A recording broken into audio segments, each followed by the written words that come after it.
Look up with them. Man.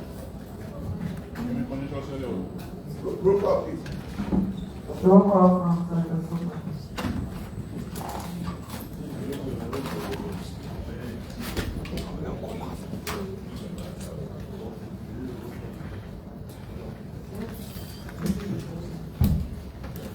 Yeah, we look at the Quran. Yeah, that one wet. Yeah. One that one wet. Huh? That one wet. What for then? Yeah.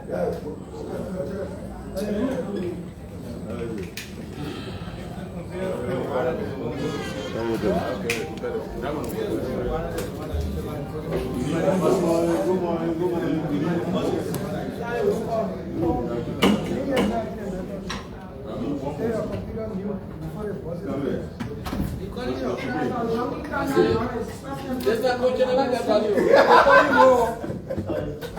No,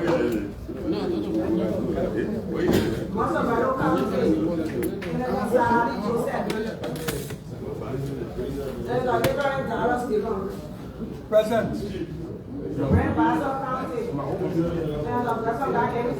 Present.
just 10.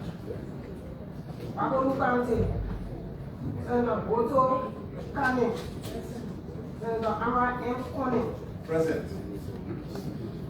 Honorable President, Pro Tem, there are 17 senators present for today's sitting. Quorum is established. So we have gone to pages for the Mr. Senate.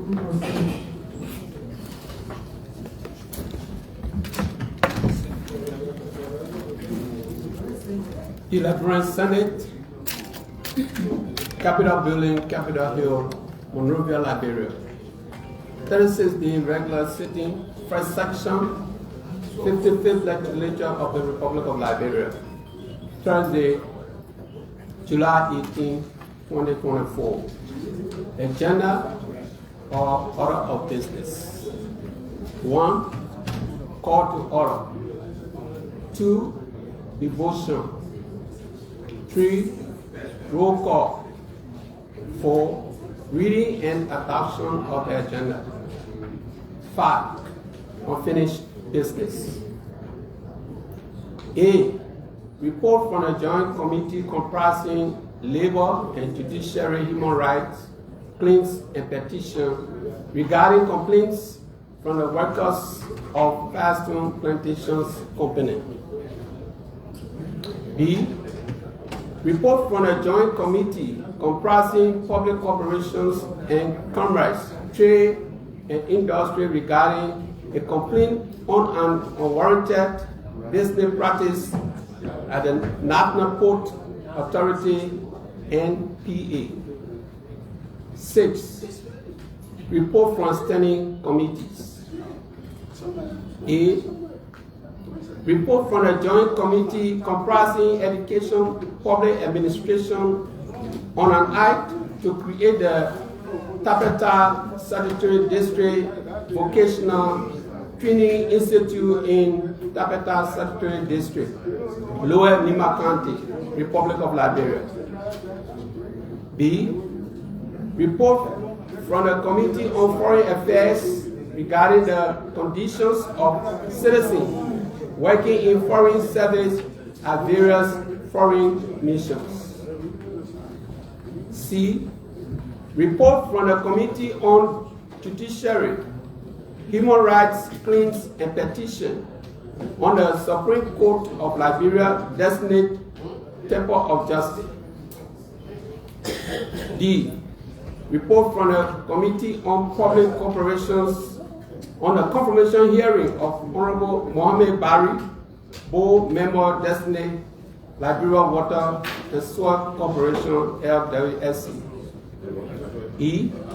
Report from the Committee on Internal Affairs, Governance and Reconciliation on the confirmation hearings of local government official designate for Magili County.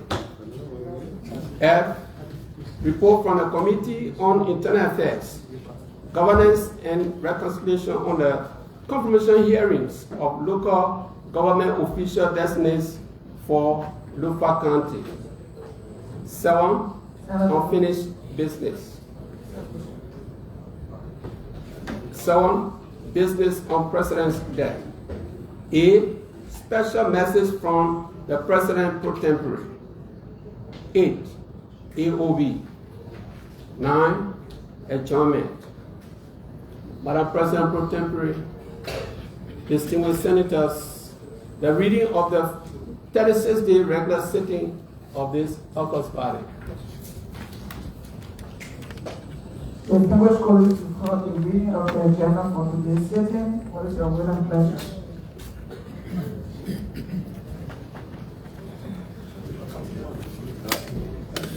Madam Chair.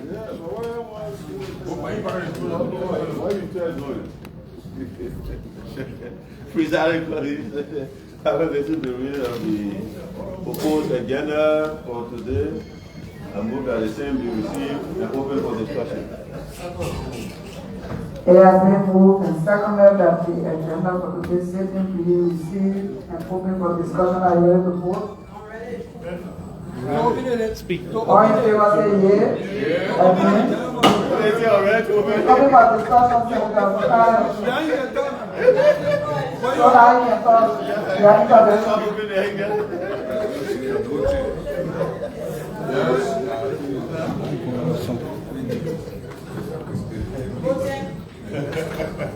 Distinguished colleagues,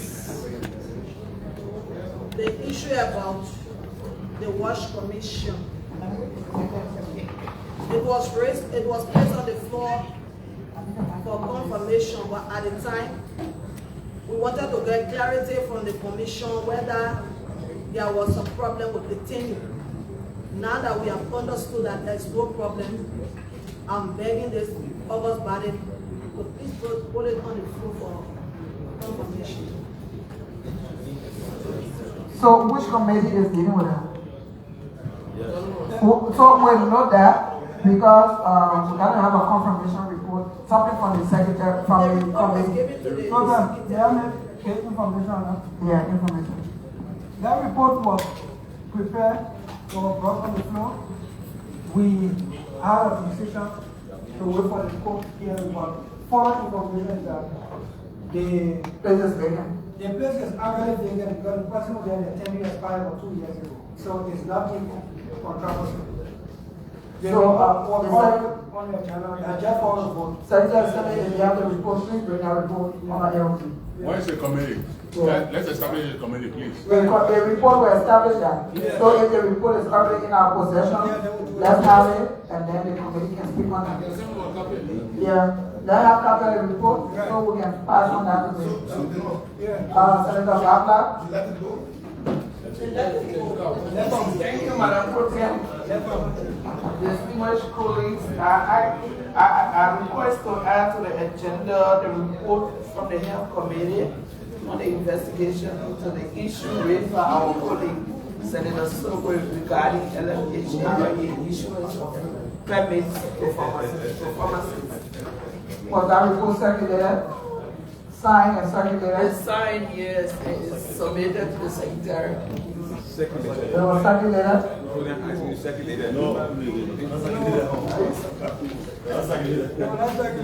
Do you have the copy of the? No, not the paper then. So that's a follow-up on circulation.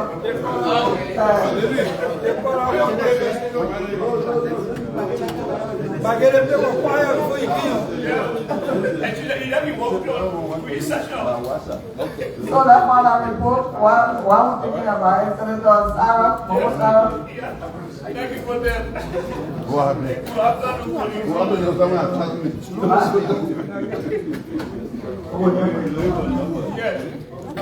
Kindly allow me to speak on the local county nomination.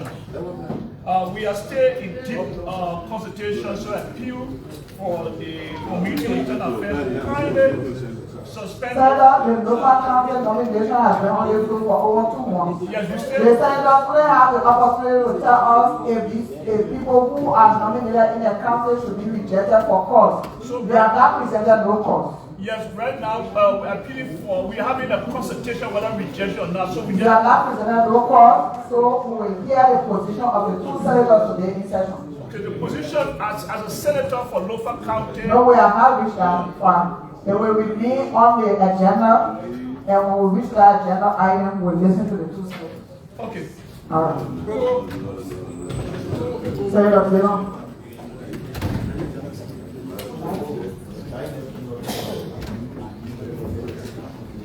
Program on the agenda after 6, report for standing committee. B, instead of report from the Committee on Foreign Affairs, we are asking for briefing.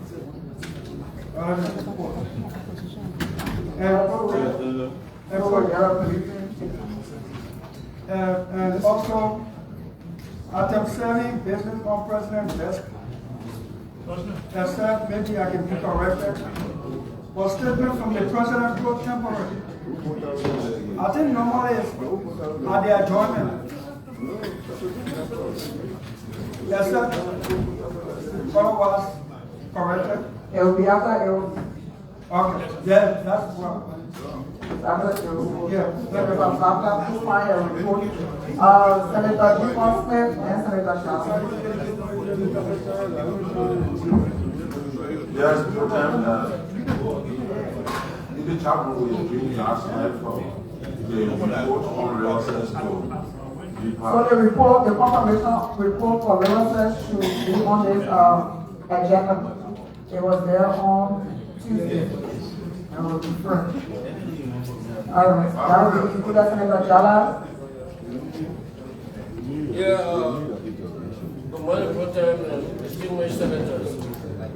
We have a very important report on the agenda for the Judiciary Committee. And as you know, the group of voting has been voted on for chair, but it's not yet pretending to help you.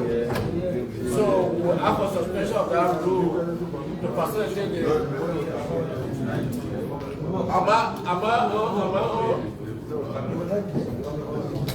I'm appealing to.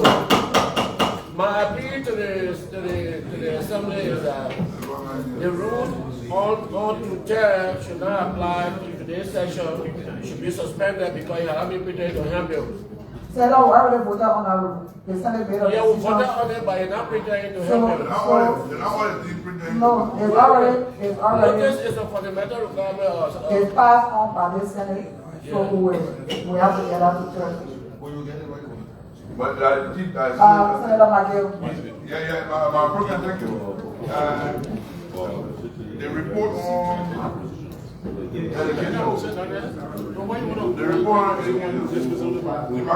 Are you fell before? For nothing? You fell for nothing? I read it. The report I read it. It's now the only agenda. Senator McGill, sorry. Which report? Education report. Honestly, they are briefing. Anything I see on the agenda is new. So that means the committee is not reporting in time. No, but they want to.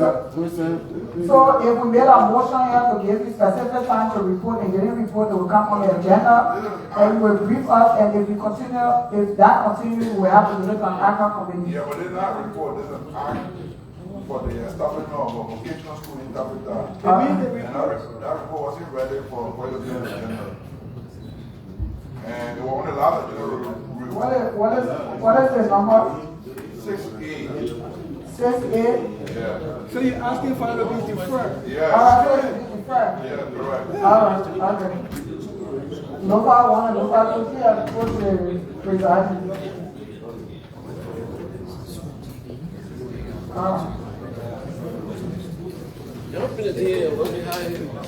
Motion to adopt the agenda.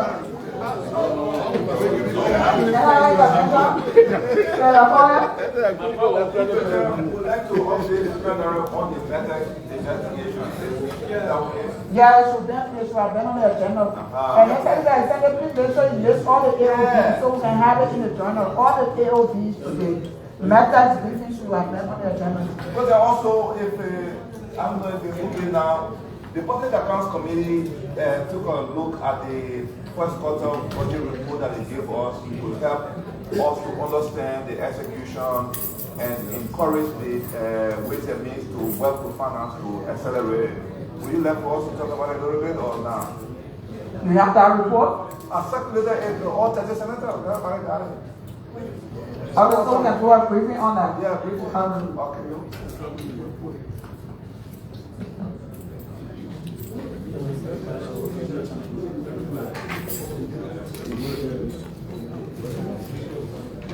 With no other intervention, can we get a motion to adopt the agenda? It's been moved and seconded that the agenda for today be adopted and ready to vote. All in favor say yea. Against?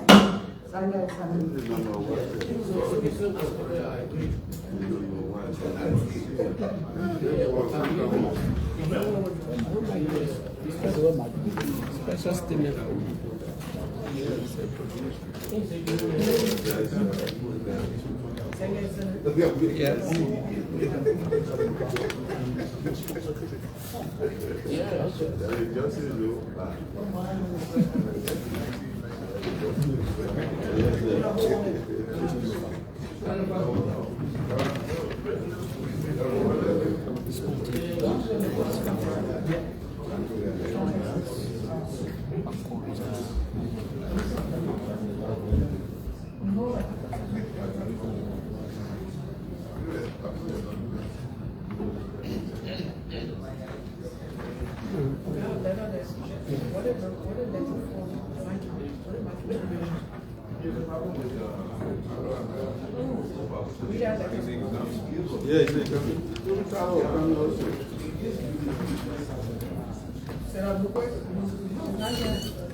That information is not here.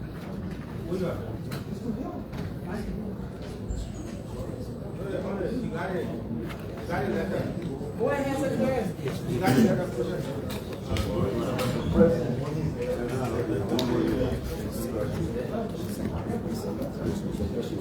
Business unprecedented. July 10, 2024. Senator Nyomli Kanga Lawrence, President Pro Tempore of the Liberian Senate, Capitol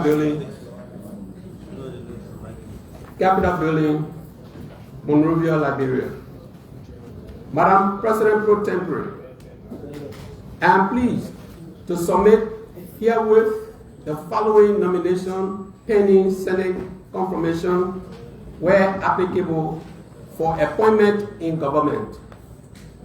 Ministry of Justice, Anthony Gabriel Fire and Liberian, Assistant Minister for Correction and Rehabilitation.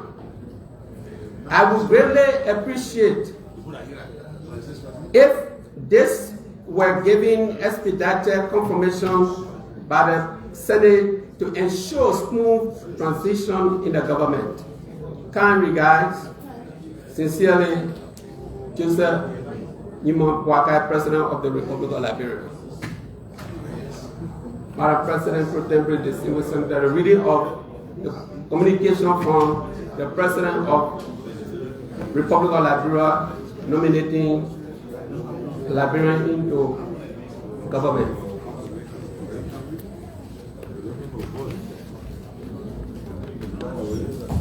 There's another letter. The one with the circle.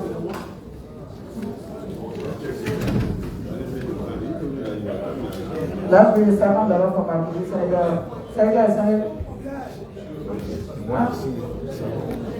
You have to be more organized than that.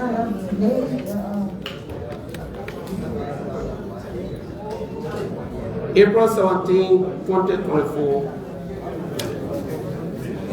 Senator Nyomlikanga Lawrence, President pro tempore of the Liberian Senate, Capitol Building, Monrovia, Liberia.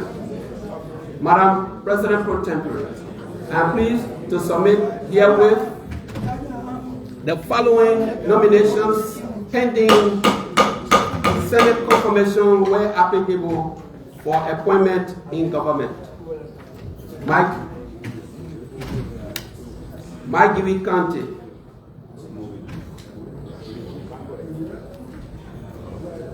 James J. Plate, City Mayor, Marshall City. That's what it's here. That's what it's here. Oh. Samuel N. Wood.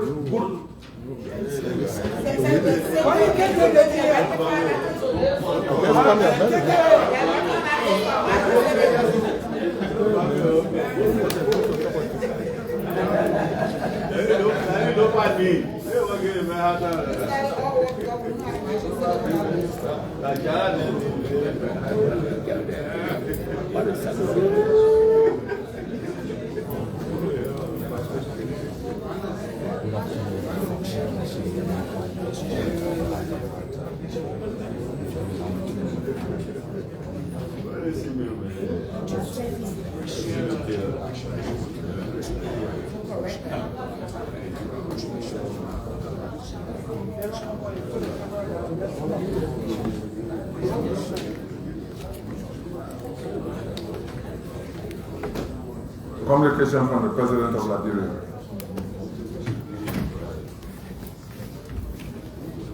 The President, Senator Nyomlikanga Lawrence, President pro tempore of the Liberian Senate, in section Capitol Building, Monrovia, Liberia. Madam President pro tempore, I am pleased to submit herewith the following nominations, pending Senate confirmation where applicable for appointment in government.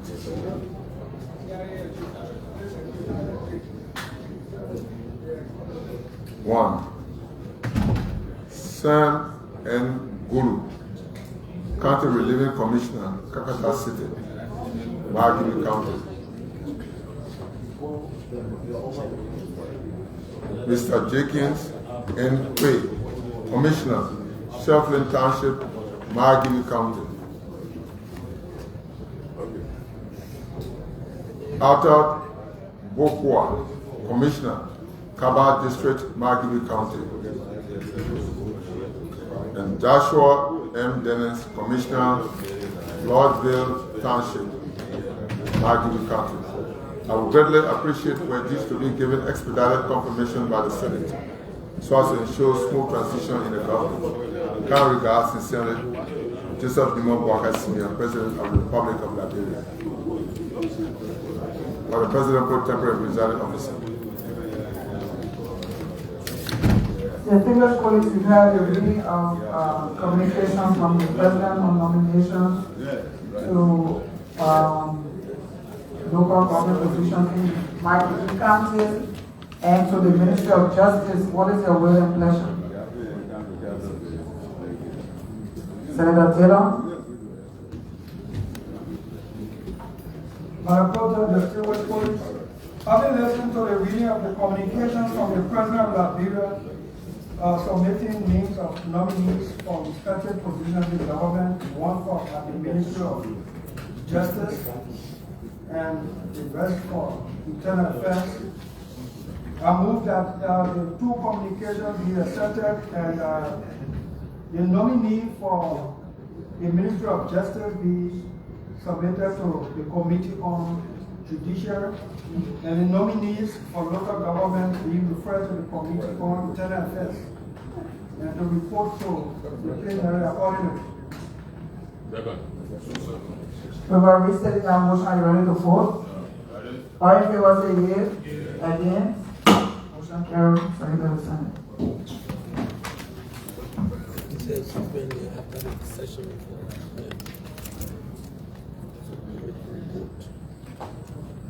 Report.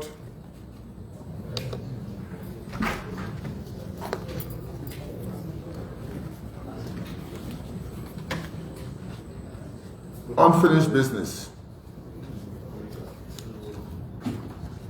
Report from the Joint Committee comprising Labor, Judicial, Human Rights Claims and Petitions regarding complaints from the workers of Fires and Petitions Company. Due to the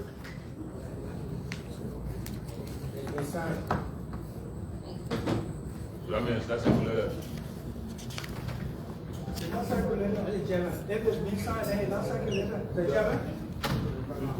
They were chairman. I just submitted a document. Yeah, they have it. Was the document circulated? Yeah. No. You say it being signed? It's been signed. The document. If it's been signed, that's why I said that we take that off the agenda. It's been circulated. Was it circulated to the... That document was circulated last week to all the senators concerned. To the entire Senate, or sent to all the senators concerned. The judiciary and labor. Because the Senate is not ready for the floor. So we'll remove that from the agenda.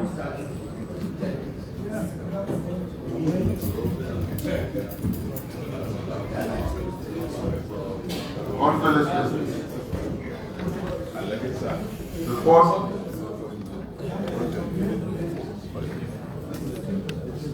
Report from the Joint Committee comprising Public Operations and Comments, Trade and Industry, regarding the complaint on the unwarranted business practice of the National Port Authority.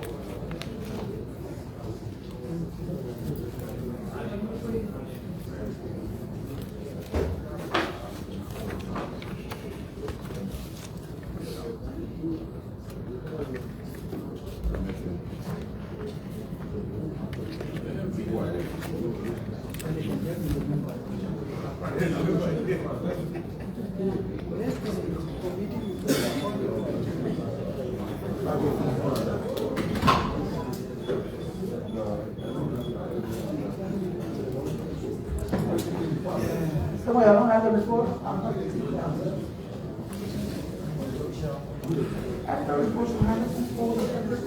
This is the 60th sitting of the Liberian Senate. Today is the 18th day of July. You're watching the official Facebook page of the Liberian Diaries. The one we Report from the Joint Commission. Let's take the report from the Secretariat. Trade and Industry on the complaint of unwarranted business practice at the Freeport of Monrovia. The background details APM terminal.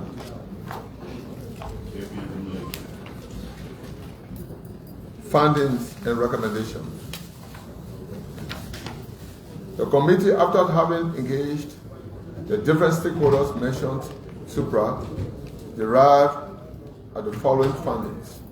1. That the system breakdown which affects port users and led to additional charges is attributed to the Liberian Revenue Authority as SCUDA system. 2, that the tariff adjustment made by APM Terminal is provided for in the agreement with the government of Liberia under Article 7, Operations and Maintenance, Section 7.07, Service Rate, and C, Service Rate changes of the agreement. 3, that there is a need to work with the National Port Authority to derive a comprehensive fee structure for port users and consignees, so that the cost for clearing containers and other items is known to the public. 4, that the Liberian Revenue Authority, the National Port Authority, shipping lines and other institutions work 8 hours a day and 6 days a week, while the APM Terminal works 24/7, including Sundays and holidays. 5, that all stakeholders alluded to the breakdown of the Liberian Revenue Authority as SCUDA system as a hindrance to port users clearing of goods from the port. 6, that all other agencies in the chain of clearing goods don't work on Sundays and holidays. Conclusion. The matter regarding unwarranted business, quote unquote, practices at the National Port Authority cannot be attributed to APM Terminal, but to the Liberian Revenue Authority and others involved in the chain of clearing of goods. Also, the APM Terminal adjustments are provided for in their agreement with the government of Liberia. Recommendation. In consideration of the findings and conclusion, the committee would like to make the following recommendation. 1, that the Liberian Revenue Authority conducts more awareness on the pre-clearing of goods by consignees. 2, that the Liberian Revenue Authority planned migration to a digital platform is supported to achieve the timeline of September. 3, that the Liberian Revenue Authority should endeavor to avoid frequent downtime of its SCUDA system. 4, that the Minister of Commerce work with the National Port Authority and all stakeholders to derive a comprehensive fee structure for port users for the clearing of containers and other goods.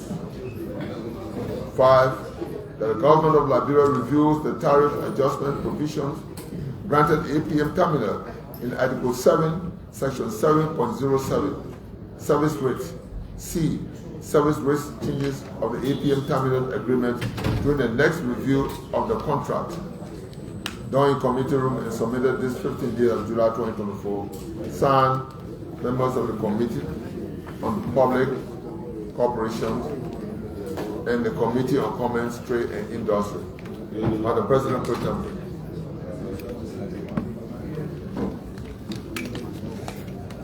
Distinguished colleagues, now will report from the Joint Committee on Public Corporations and Commerce, Trade and Industry regarding a complaint on the National Port Authority. What is the waiting pleasure? Senator Brown. Prudent, distinguished colleagues, we have listened to the reading of joint report from the Committee on Public Corporations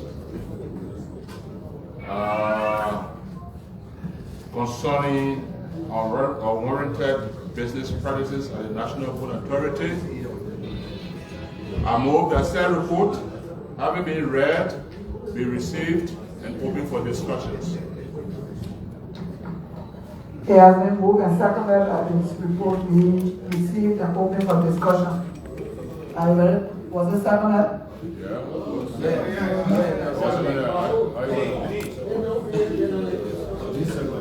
Are you ready to vote? Ready. All in favor say yea. Again? Who's the lead? Senator Lukwe?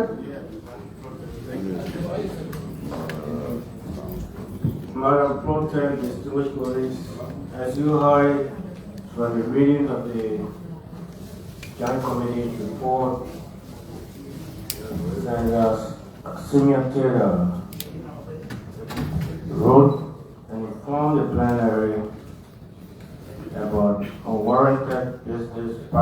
at Freeport of Monrovia,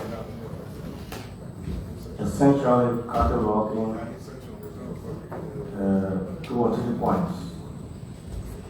One, that there was frequent breakdown of the APM terminal system, through which the clearing of goods is processed. And as a consequence of that, both users and consignees could not clear their goods within 5 days, leading to additional charges. Because once you go beyond 5 days, then you have to pay for the additional days. And according to Senator Taylor, that was attributed to the frequent breakdown of the system. The other issue was that the APM terminal was making tariff adjustment between 10 and 15%, thereby increasing the cost of doing business at the port. Having read the letter on the floor and as it is, the submission of the Senate, the matter was referred to the committees of public corporations and commerce to investigate the report. In light of the method of members, we embark on the process of investigating this complaint and had engagements with the APM terminal, the NPA, Minister of Commerce, Revenue Authority, the Shipping Lines Association, etc., etc. But we engaged the APM terminal because the complaint was the issues raised were attributed to them.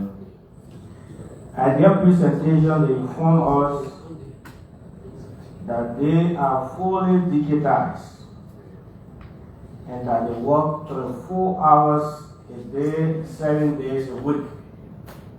And as such, a system failure could not be attributed to them. They further informed us that the system alluded to is the government of Liberia as a CUDA system used by the Revenue Authority, and that system is not for them. They also indicated to us that the rest of the government agencies work approximately 8 hours while they work 24 hours. And they are fully digitized, and the rest of the agencies, Revenue Authority, they are not digitized. So that created the problem. Why they are fully digitized, working 24 hours, including Sundays and holidays, 24 hours a day, 7 days a week, including holidays and Sundays. The rest of the agencies involved with clearing goods, Revenue Authority, NPA, Shipping Lines, practically work 8 hours a day, and they don't work on Sundays and holidays. With regard to the tariff adjustment, APM terminal indicated to us that their tariff adjustment is provided for in their agreement. And that is based on the inflation index issued by the Central Bank of Liberia.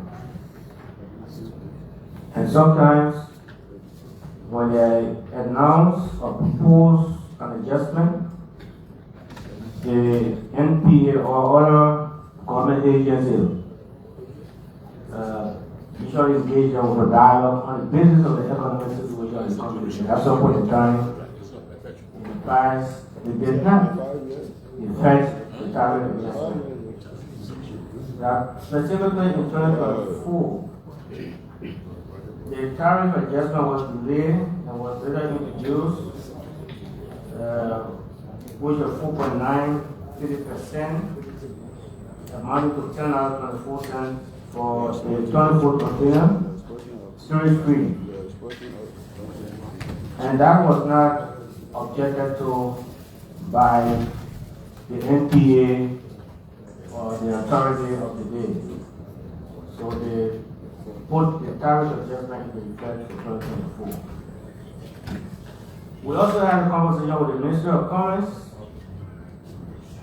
And Commerce pointed out that they are trying to work with all of the players to have the different fees under control, the different charges under control. As it is, it's completely loose. That take for instance, one shipping line will charge $230 for delivery order for a container. Another shipping line providing the same service will charge $260.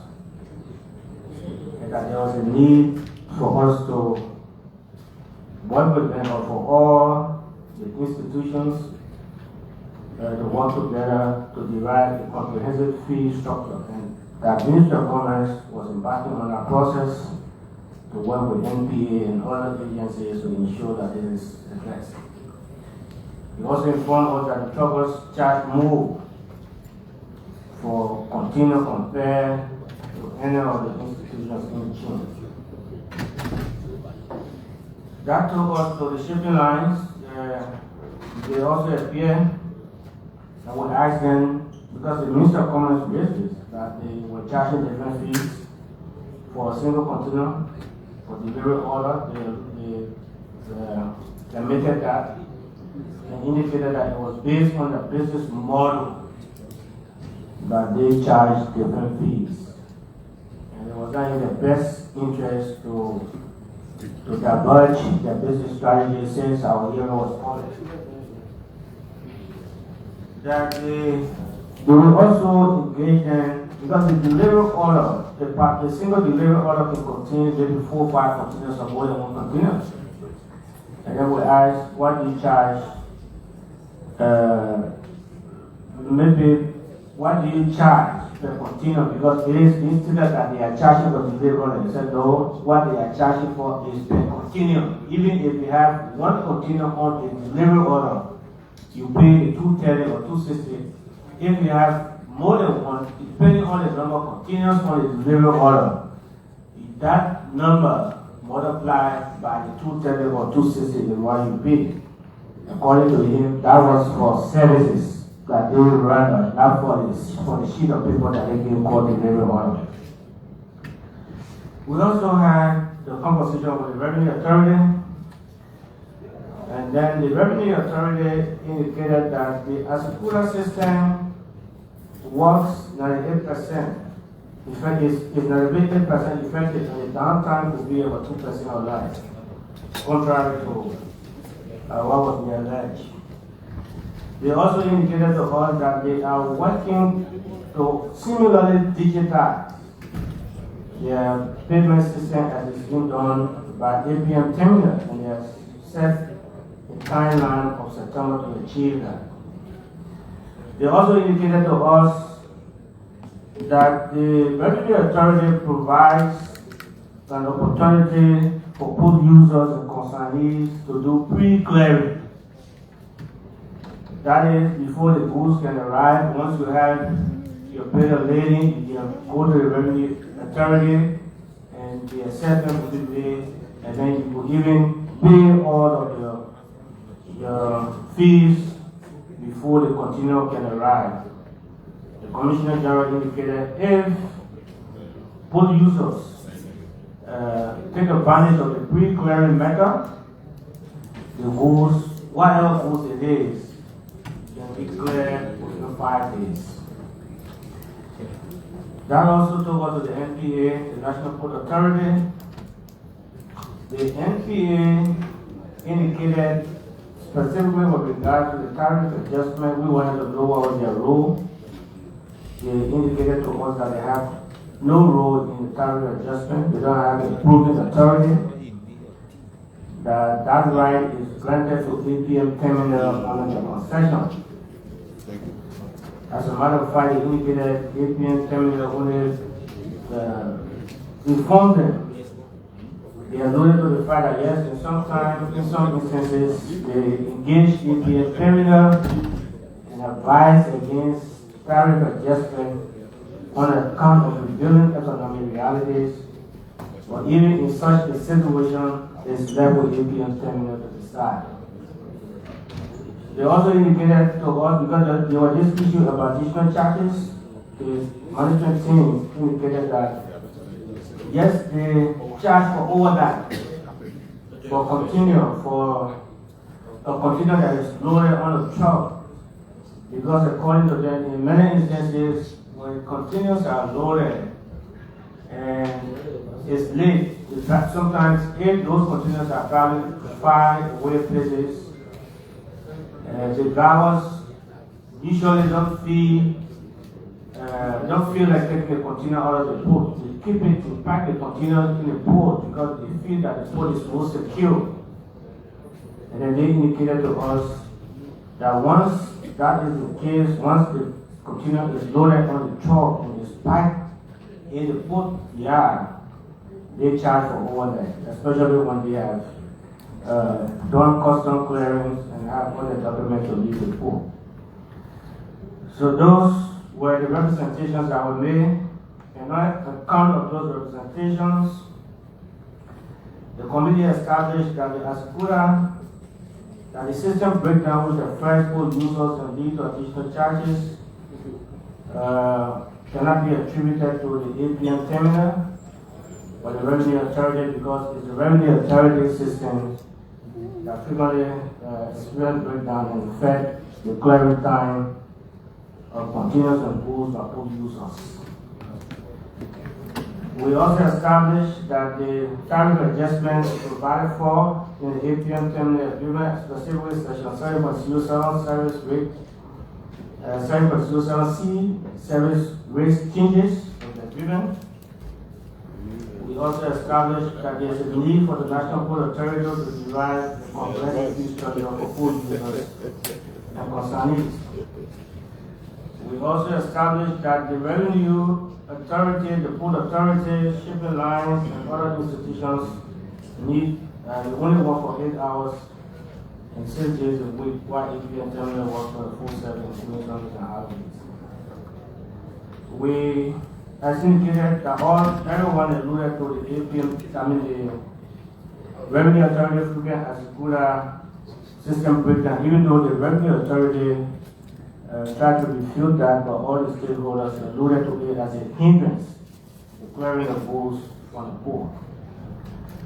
So on account of those findings, we've been able to recommend the following: that the revenue authority creates more awareness. Because as we indicated to them during the hearing, regular pool users are aware of pre-clearing method. But ordinary people who import containers once a year, or maybe every 2 years, or every 3 years, and when the general public is not informed, and it is a problem when people are not aware that there is a pre-clearing procedure that allows port users to clear their pools within the 5 days. We are also recommending that the revenue authority be supported so that they meet the timeline. The banking currency will have to play a role in that, so that since they are trying to work with the central bank to create a platform, establish a platform through which they can be fully digitized for payments to be made, as it is in the case of APM terminal, and we support them in that guide. That the downtime, the revenue authority try to have a backup system so that there cannot be frequent breakdown of the Asiguda system, which has been affecting pool users clearing the pools within 5 days and leading to additional charges. That during the next review, we make representation to the executive branch of government, since they will have to do that review, so that the issue of tariff rate adjustment provided for under the APM terminal contract be reviewed. Madam Pro Tem, on account of these submissions that we have made in terms of our findings, recommendations, and conclusion, I'd like to submit, and maybe we'll come back if there's a need to follow, elucidate, and head all the issues. Thank you. Thank you, Chairman. So the report is open for debate, and we can hear from others on the floor. Senator Brown. Thank you, Pro Tem. I'll be very, very brief. But I want to thank the Joint Committee comprising public corporations and governments. My take is on the frequent breakdown of the asset quota system. While it may be true that this frequent breakdown may not be attributed to APM terminal, but it is APM terminal that is benefiting from the breakdown. Because when the system breaks down and the importers cannot clear, they cannot clear their containers, they are paid additional storage charges, and these storage charges are paid to the APM terminal. So they cannot say because it is not their fault, but the crux of the complaint is that businesses are being made to pay extra charges, even though they are prepared, they are willing, they have the funding to clear their containers. But because of the breakdown of the asset quota system, they cannot clear the tariff. That's a complaint. So I think the committee needs to harmonize this. Yes, APM terminal may not be responsible, but the fact remains that because of this breakdown, businesses are being made to pay additional charges. So we need to harmonize this with the APM terminal. APM terminal and LRA need to sit down. If I bring my containers and I'm prepared to clear within the 5 days, I should not be held responsible simply because the asset quota system broke down and I could not clear within the 5 days. That's the complaint, and I think the committee should go back. While we thank them, they should go back to see how we can bring relief to the businesses, those that are importing. I mean, to say that APM terminal is not a cost is good, but that is not sufficient. I think we need to bring relief to the business community by proposing a solution how this can be resolved. Because the businesses, I feel, Pro Tem, they should not be punished because of the system breakdown, whether it's from the side of the government or it's from the side of the APM terminals. Thank you. That's the input I want to make. Senator Jala. Thank you, Honorable Pro Tem and distinguished colleagues. You know, in this country, all we look for trouble. APM terminal was sitting in Nigeria. The World Bank said the port activity should be outsourced. Some of the things should be privatized. I remember one for that study when I was young and strong in government. We found that APM terminal was operating in Nigeria. And they wanted that place to be also so that the packing of containers that were no order in the port, it can be orderly, there can be a numbering system that you can take home and refer to the container, and the shipping line can have an easy access. So APM terminal has come to do that, and the ease of access and passage that we pray for is not really coming. There is a good news. There is a board of directors.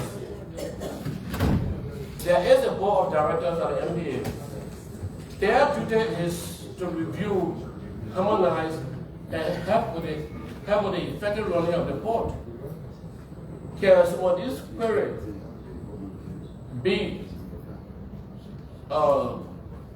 generated to the board so they can give us special attention and have a thorough review of the port operation? The National Port Authority has representing government. They have commerce, they have justice, they have shipping lines. They are all represented on the board, from my experience. Therefore, we should try to deal with the board in our oversight mode to perform responsibility.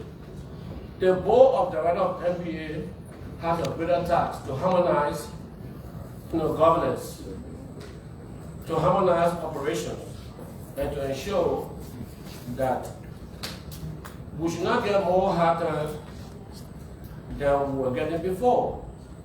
The purpose of bringing these reforms is to short-circuit the bureaucracy and reduce excess payment.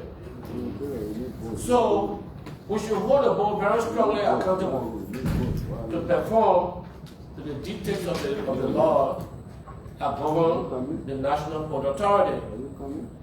So again, we have a leadership committee, yes. We have committee on executive, or we have committee on autonomous agency. Maybe one of these committees should look at this report and then create an avenue, from the Senate to the board of MPA and catalog the responsibility that we think we have our people. The board should be held very strongly and accountable. The board has people on its responsibility, people from broad spectrum. The MPA has one of the largest board, maybe 50 members. Okay, so every area of operation is actually operated and be represented on the board of MPA, including the shipping lines. So let's get the board feet to the fire. That's my submission. Thank you. Senator Sarah. Thank you, Madam President. Good afternoon. A very important topic. I won't be long considering to close in what we have to speak. But I want to appreciate the committee for this well-detailed Senate report about doing business by the MPA. I want to state clearly here that we all are feeling the pinch of this bureaucracy report, because I'm standing here as an entrepreneur, business person myself. I feel a lot of weight report in terms of business. So the other people are suffering. I think it's just timely enough for us senators to take some measures to ensure that our people get some relief from doing business. Now you see a lot of ships are going to other neighboring countries' ports, Articles and that would giving free time here. For me, my attention is drawn to the holidays and weekends. Yes, first speaker said it right. If you're going to benefit because when there's a breakdown, they benefit most because with extra days, they are keeping the continuous, so the benefits. My senior senator said it right. The board should be held liable. But for me, suggestions to government side, the LRA should, in my opinion, and my suggestion to be is that the Senate ensure that in the negotiation of solving this problem, the LRA is being made to have a representation and people at all times, 24 hours. If they have to divide it into shift, they have to divide it into shift and pay people for extra hours. But we're losing revenue and our people are suffering. So the LRA should be made to work 24 hours, 7 days a week, even on holidays, because pool of entrance and there are other institutions that are having activity. They cannot in any way put additional burden on people by sitting at home and not doing anything on holidays and weekends. So, Honorable Tim, like I said, it's a lot. It's a very good topic on discussion. I have a lot to say, but I have to give my colleagues some time. So, my suggestion would be that we appeal to the LRA to have 24 hours, 7 days operation, irrespective of weekends and holidays. Thank you.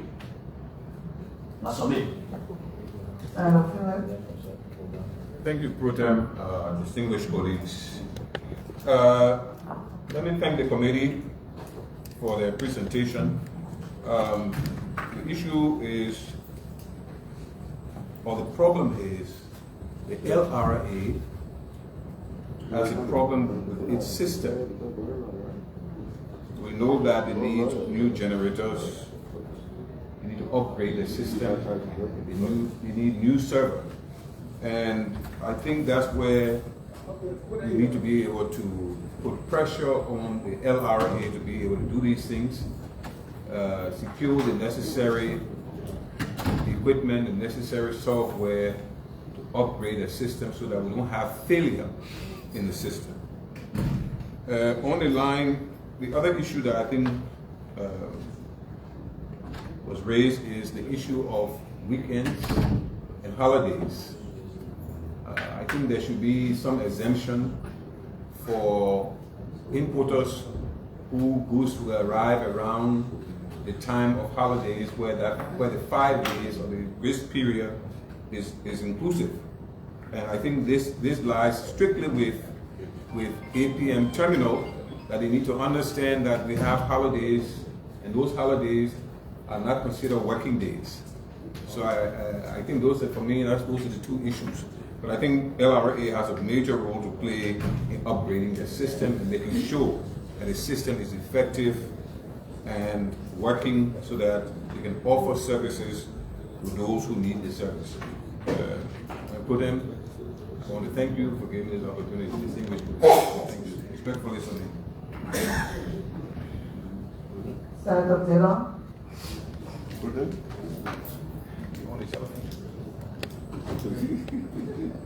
So then, distinguished colleagues, I'd like to thank our colleagues on the Committee on Public Corporation, Autonomous Commission, for this report. I just wanted to emphasize that after having this discussion, this debate, to take a vote, and nothing happens, we have just stood here and spoken. The Senate had a debate, took a vote on the Western Cluster issue with the road. The Senate decided that that issue will be communicated to the executive, the appropriate institution there. Some action have been taken. Some action have been taken on Western Cluster and the use of the road through the Ministry of Public Works. The same committee, or the ad hoc committee, but since it has to do with the court, we voted on an issue that has to do with city and in our court, and it was supposed to be communicated to the executive of action. So our discussions can just remain among ourselves. I'm raising these issues to make the case that this committee report, should we accept it and vote on it, the decision should not just remain here with ourselves. I'm making the case for us to communicate this decision to the appropriate agencies of government, especially at the court, either through the board or the management, so that they can begin to take some action. When those actions start to trickle down in a positive way to our people, then our oversight function will be felt. Then our being here will be meaningful. I submit. Thank you. Thank you, Fellow Chair. I'm a member of the committee myself, so one of the proponents of the report. But the point I want to make is that some of the issues we are talking about arose out of the implementation of the contract with APM terminals, meaning that they are post-contract issue of, as we put up, breakdown, the issue of the extra storage charges imposed upon importers and what have you. These are all issues that, as a committee, we looked into. We asked all of these questions. And we thought that it was unfair, of course, for the cost to be passed on to our people. But, you know, the contract is a contract. A contract is a contract. That is the agreement that we have to live with. Because, you know, that's why sometimes it's good when we have these legal instruments to take our time, not to rush them. Sometimes in the process of trying probably to please whatever side, we don't do as much due diligence that we should do. So probably it was not within the contemplation. And of course, nobody will foresee all the consequences that may impact a contract on its implementation. So probably it was not foreseen that a situation as the one that we have now will arise. And so that matter is a matter that needs to go to the revision of the contract.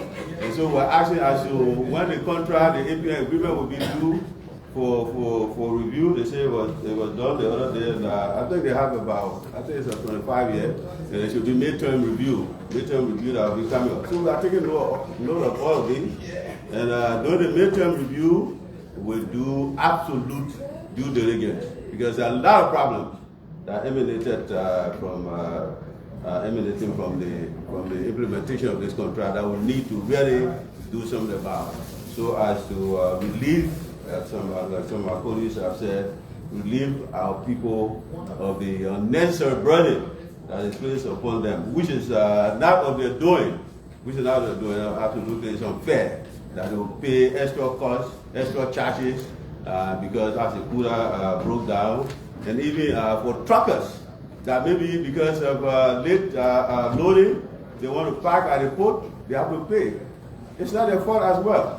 So these are all things that we need to look into. And I think when our contract is up for review, we should really take our time to look at it. Thank you. Thank you. Anybody else? I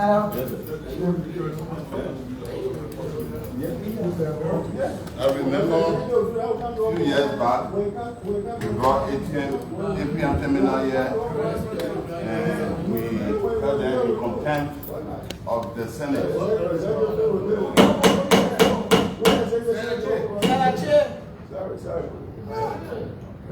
We held them in contempt. No problem, I was just responding to a question. We had them in contempt of the Senate. And the Senate voted that you get a community work. At that time, the Senate would come out high to do some work there.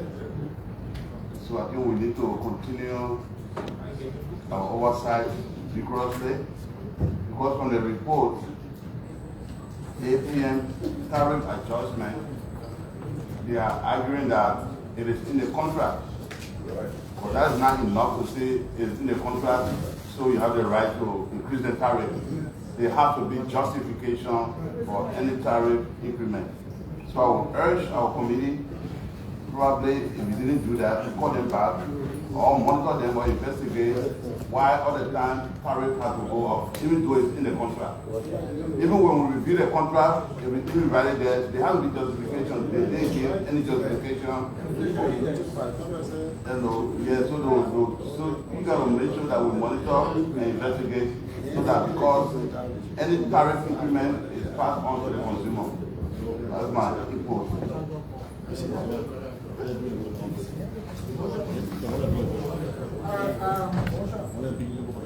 Well, nobody else to participate in this debate will get a motion.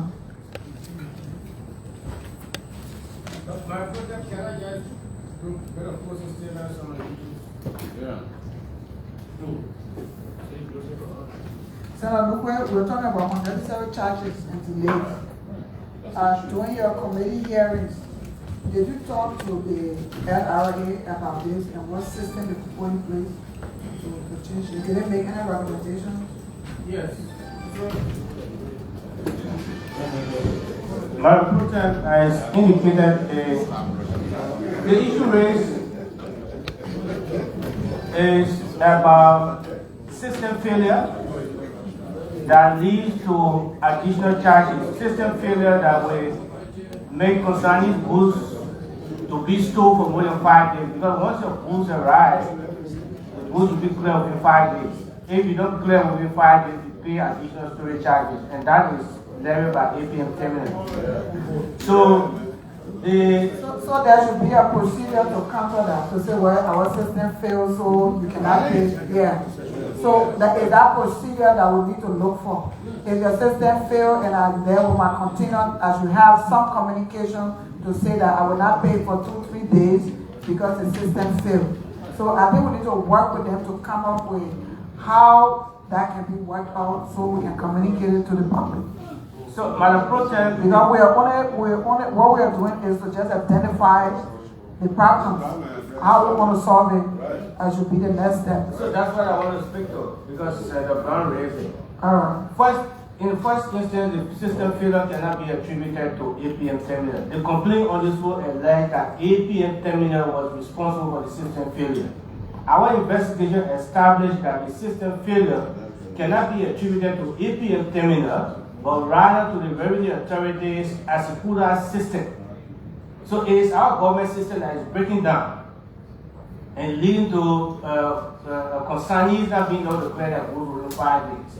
And when we raised that with the revenue authority, they indicated their counter that we can still clear within 5 days because they have a pre-clearing procedure that allows consignees to begin to clear their goods. Once you have your bill of lading, you can go to the revenue authority, go through the pre-clearing procedure, and even be able to go through all the formalities before your goods can arrive. Because they are enforcing it, they are executing it. Yeah, but if your system failed, then you should be held responsible. So the pre-clearing should not. So the government should on that note, the government should be responsible, not the AP. It is our system that is breaking down. So we need to call LRA to find a solution. Let's put a solution in our recommendations by expanding the conversation. Right. Because even a medtex was one of the problems because from the conversation, medtex procedure should take 1 day and it's been taking 7 days. And that also takes containers into storage. So I think the committee should go further. We should give another mandate. Right. So LRA and all of those contractors who are at the port that will contribute to the storage factor that is affecting everyone. So we can make sure that we streamline those days so people are not affected. So the report is good, but we just need to do that part 2 of it. So maybe we can get a motion that will extend the mandate. Senator Dillon.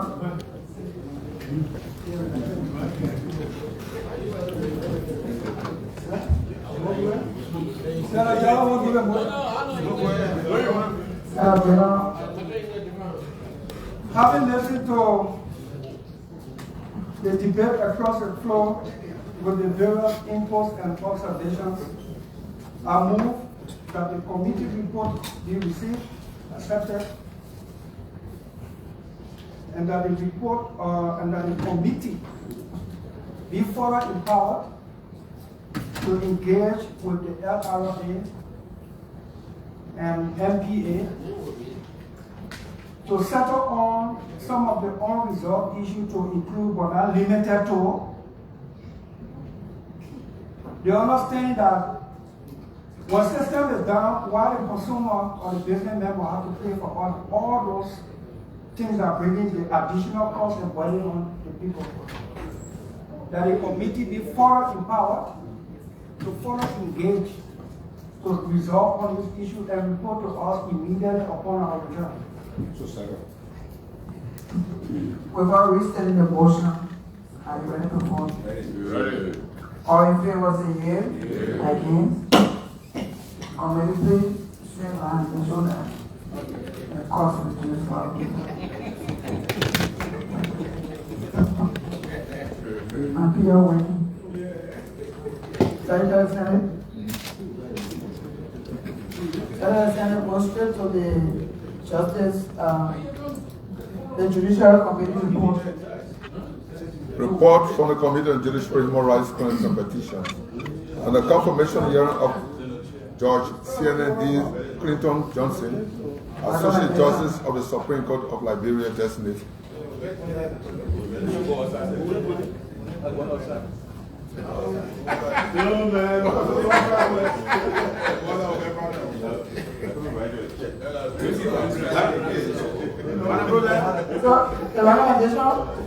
Recommendation.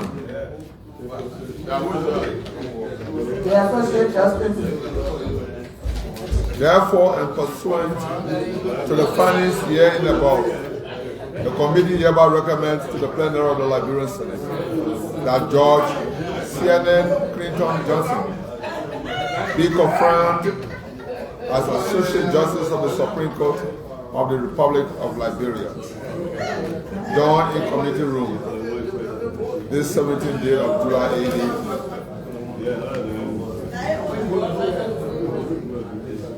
2024. Signed.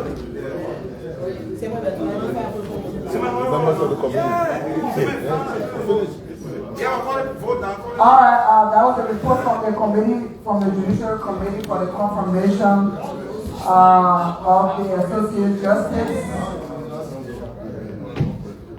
Are you ready to vote on that report? Ready. Motion? Senator Batikwa? Don't go to Bangalore and come to Madam President, distinguished colleagues, having listened to the reading of the report of the Committee on Judiciary, Human Rights Claims and Petitions, requesting this August body to confirm the nominated judge, Justice D. Clinton Johnson, for the position of Associate Justice, and move that this report be received and the recommendation contained therein be endorsed and we vote on the record. Before we say that motion, I ready to vote. All in favor say yea. All on the record, please call the roll. Mozzarella County. Mozzarella County. Senator Shahadi Joseph. Senator Abraham Darrell DILLON. For the Associate Justice, I vote yes. Grand Bassa County. Senator Bessengar Milton Finley. Justice Johnson, yes. Samuel County. Senator Councilor Augustine S.G. yes. Senator Creighton O. Duncan. Maryland County. Senator J. Rebel Brown. I vote yes. Senator James P. Manning. I vote yes. Randy Walker.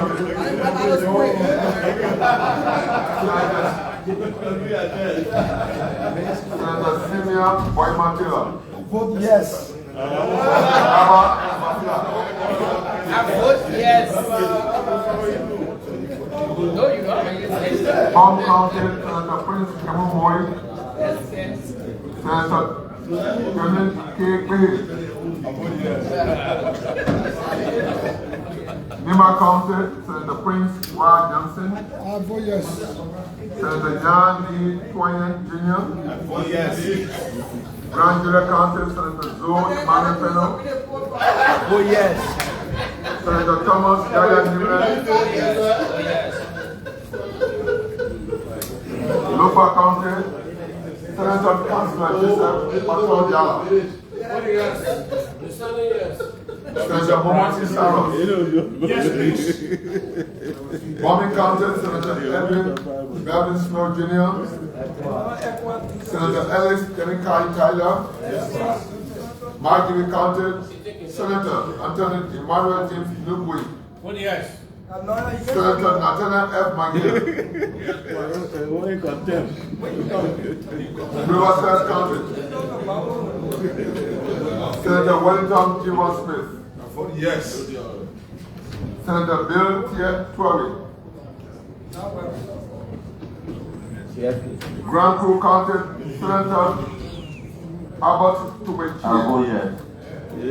Senator Liberty H. Badukwa. Lower G County, Senator Billington Bolchard Sobi. So, I vote yes. Senator President S. Lopon II. Go there looking around. Marple County, Senator Boto Kane. Yes. And Senator Amara M. Collins. Yes.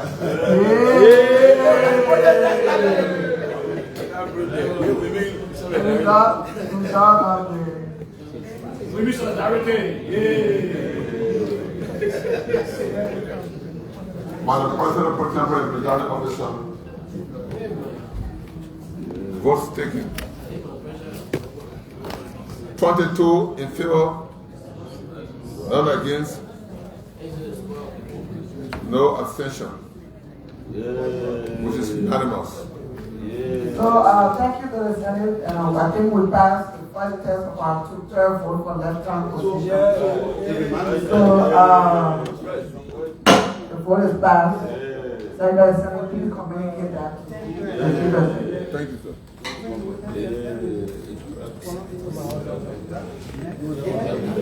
Senator, the Liberian Senate just confirmed the limited social justice of the Supreme Court using Report its from the new Committee rule on from the Public Buchanan Corporation on Retreat the confirmation hearing of Honorable Mohammed Bari, board member designate, the Liberia Water and Sewer Corporation.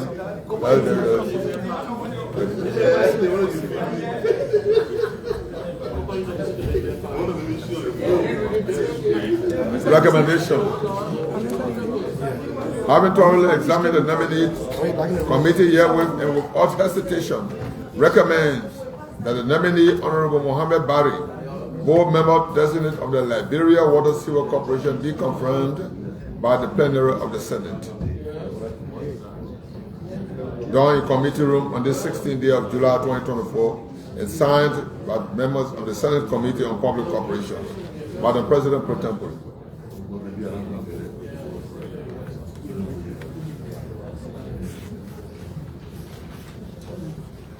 Liberia Water Sewer Corporation, board member, Barry.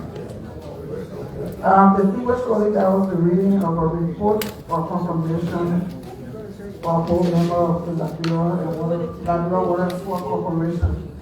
Do we have another confirmation report there? I think Jerry Senate. Yes, sir. Jerry all the confirmation reports that we have voted on.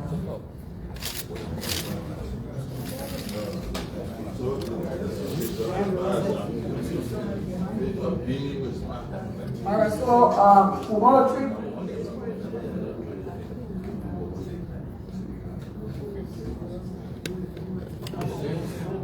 So confirmation reports are being read for various nominees in government. So we're reading the water and sewer and local government confirmation reports together, and one will be separate because it's a technical position.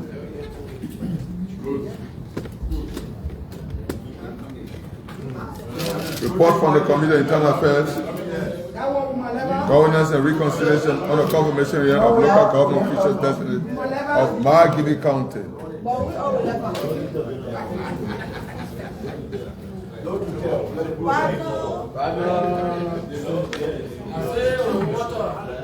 Margibi County. Recommendation.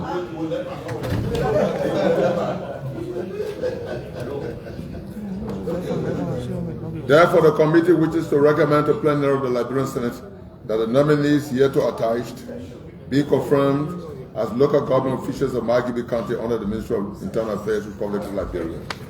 They are Maria Doe, County Finance Officer Designate, Bangawo Eddie Sibo, Mayor Designate, Kagada City, Judy J. Smith, Mayor Designate, Unification City, Martin K. Sinigba, Commissioner Designate, Laketown Township, Arthur G. Qualley, Commissioner Designate, Borola Township, Samuel Willett, Commissioner Designate, Charlesville Township, Rebecca Hills, Commissioner Designate, Mamban District, William Lemieux, Commissioner Designate, Gibi Administrative District, B. Louis Kine, County Development Officer Designate, Togit Samuel Zawi, County Administrative Officer, and Samuel N. Waketa, Commissioner Designate, Sinta Township. Madam President pro tempore and presiding officer. And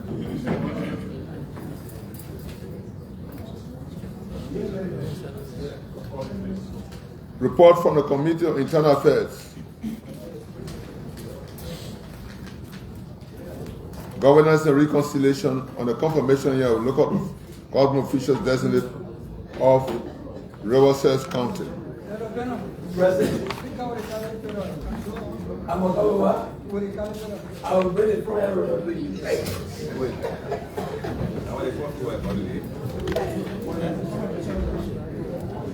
So, local government officials from the county of Magibi reports being read here, along with the Liberia Water and Sewer Corporation. The Senate will take vote on this. Riverside County. Now let's go to Riverside County local government officials too as well. Therefore, the committee wishes to recommend to plenary of the Liberian Senate of the nominees here to attach be confirmed as local government officials of Riverside County under the Ministry of Internal Affairs, Republic of Liberia. They are Dennis G. Sibo, County Administrative Officer Designate; James M. Peters, County Financial Officer Designate; Estella Logan, County Development Officer; Mike Morton, Mayor Designate, Sestor City; Jerry Cole, Commissioner Designate, Jafla District; Robert Morris, Commissioner Designate, Fan River District; Anthony V. Zwega, Commissioner Designate, Nyongwe District; Esther Juludo, Commissioner Designate, Joe River District; Daniel Zio, Commissioner Designate, Simbalord District; Helen Sobio, Statutory District Superintendent, Yani District; Matali Tier, Commissioner Designate, Haydenville Township; Janjit Zuluga, Commissioner Designate, Yakwa Township; Nathaniel Graham, Commissioner Designate, Little Liberia; Jackson Jimlock, Commissioner Designate, Charles Township; and William Yese, Commissioner Designate, Dodin District, all of Riverside County. Madam President, pro tempore, and distinguished members of the Senate. Distinguished colleagues, we've heard the reading of nomination reports for local government and water and sewer. What is your willing pleasure? Confirmation report for local government for Magibi County and Riverside County. Senator Dillon. Madam President, distinguished colleagues, having listened to the reading of confirmation reports from the Internal Affairs Committee submitting names for confirmation, I move that the committee report be received and accepted with the proviso that we vote including the nominee for the Wash Commission and water and sewer, so that we get consolidated. That's my motion. Second. We've already said that motion. Are you ready to vote? Yeah. All in favor say yes. Against? Vote on the right now. Please call the roll.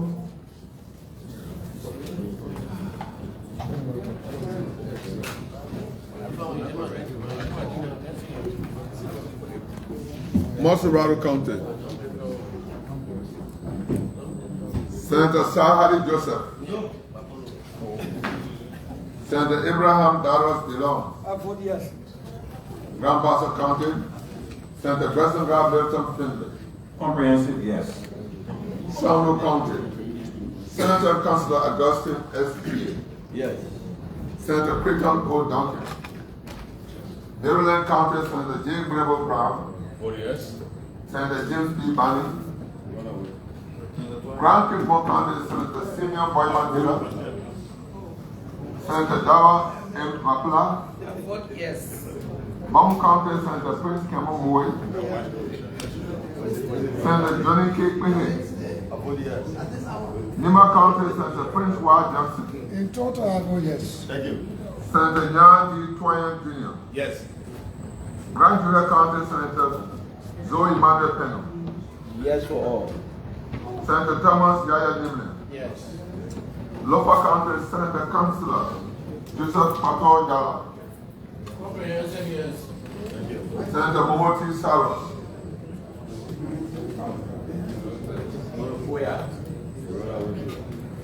Bombing County Senator Eddie M. Snow.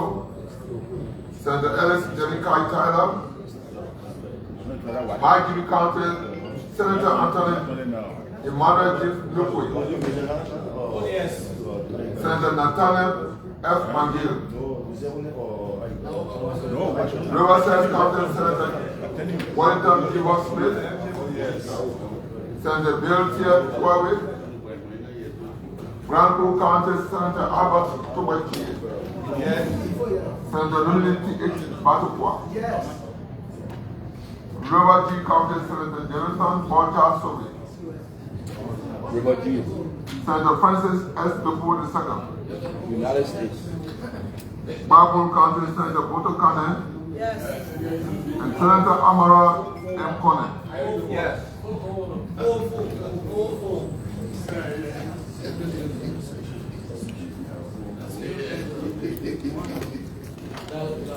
By the President pro tempore, presiding officer, distinguished members of the Senate, there are 17 votes in favor, none against, none votes.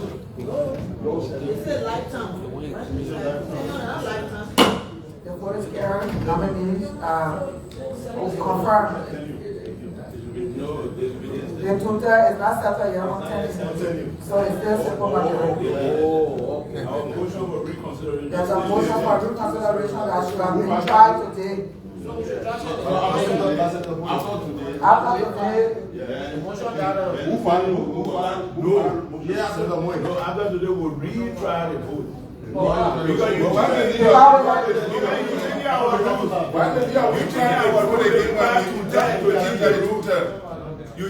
require to because we didn't get it to try to vote on 10. There was a motion for reconsideration and we did not get it to try. Madam President, by order of the rule, if you file a motion and you did not prepare that motion, it's a default. completely. In general, you take appeal for the court and you did not prepare your appeal.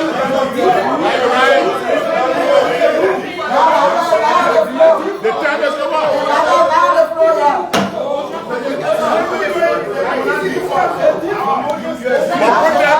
It doesn't have to be the flow.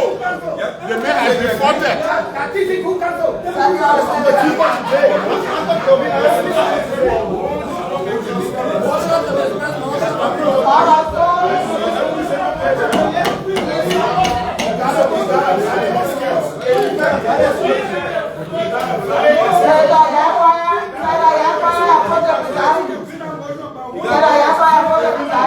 No way.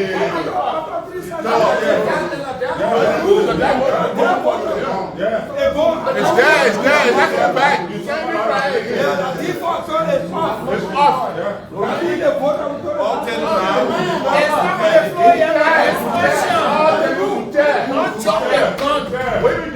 The man has defaulted. All right, so that argument is not before us. We say that the any position for today does not mean to tell. When the motion for reconsideration was due today, it is not on the floor. They are defaulted. That means they tell you for today. We're going into full swing. After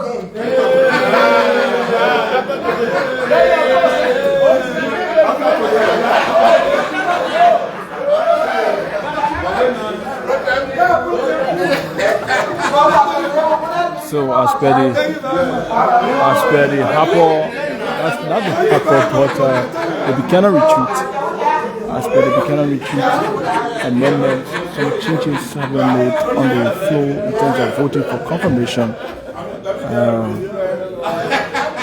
Nominee here. There was a motion for reconsideration on the floor for the two-third vote for attending position. Yeah.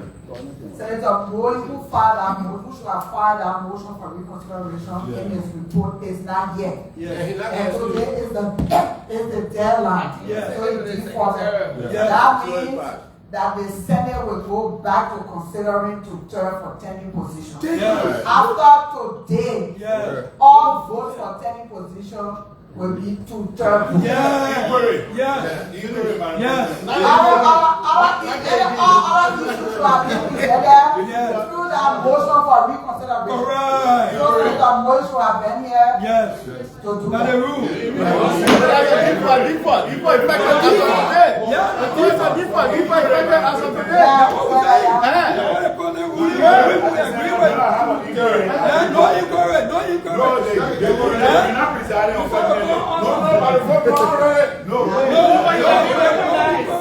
My inquiry here, Madam President. Is a rookie, so you will be entitled to be. Thank you. I benefit from my rookiness. Enjoy your rookiness. My inquiry here is simple. Our existing rules prior to taking the vote on TV was a simple majority for confirmation.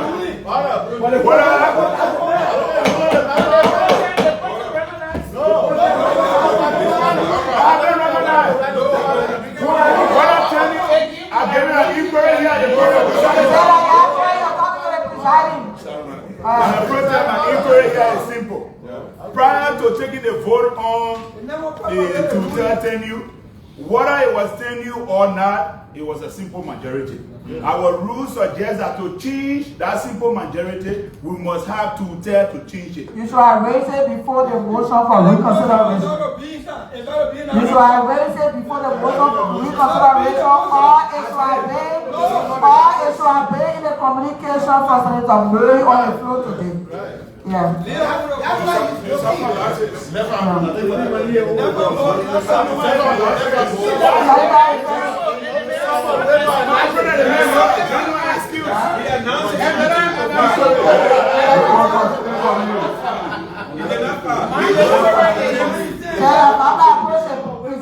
Because we already passed on that. Let proceed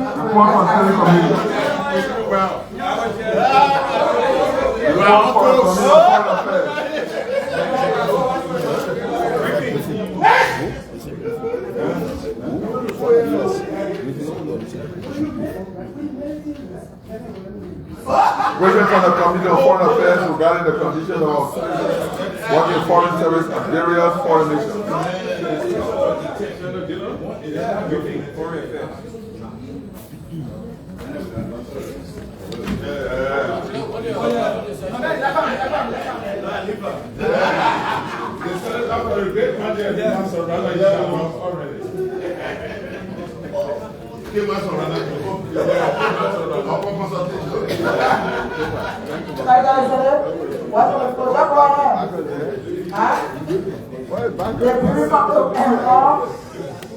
Bringing from foreign affairs, we put that on the watch.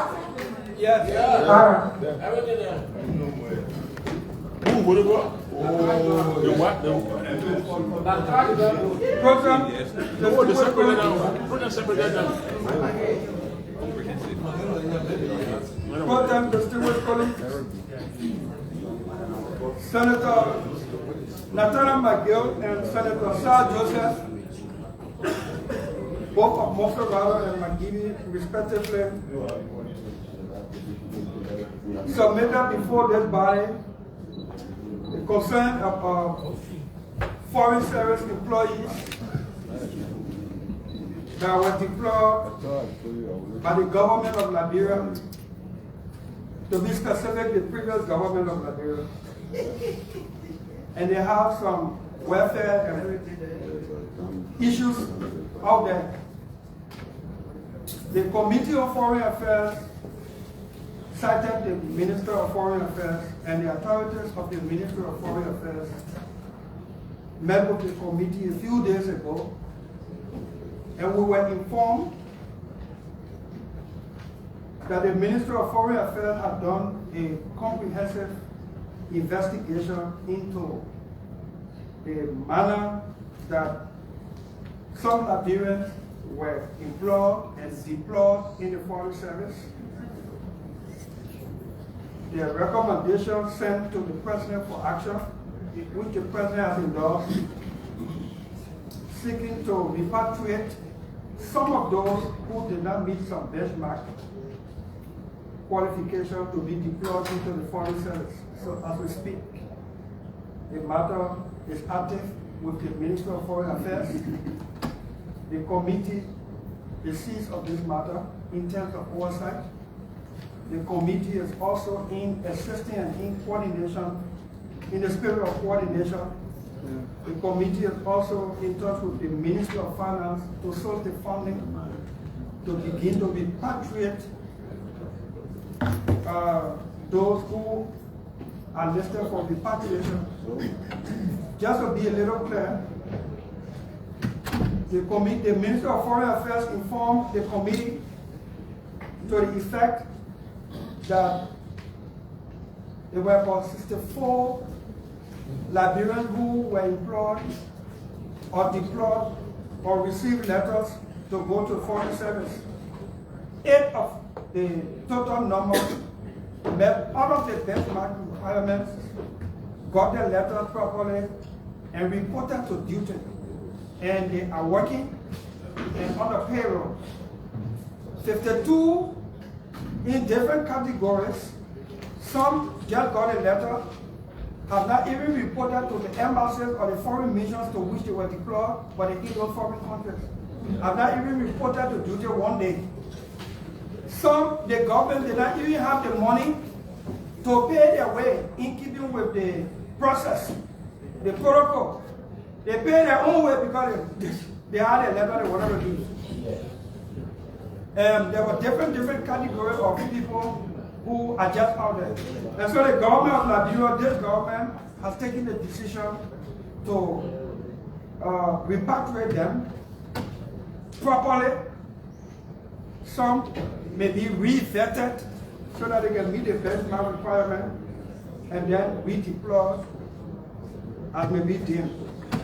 And so we like to report brief this body on the total final comprehensive report will be submitted to plenary upon our return. Thank you. This is just a brief.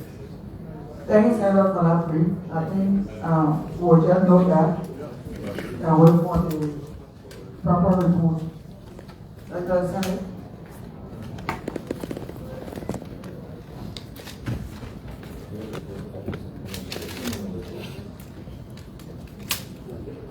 AOB.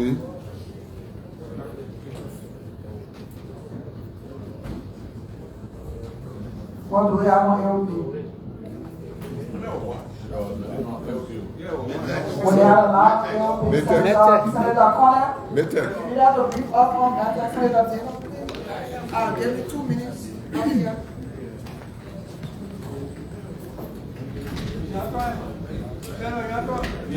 I'm going to preside in form of information. You got that? You see, my right on the floor will not be protected. Fine.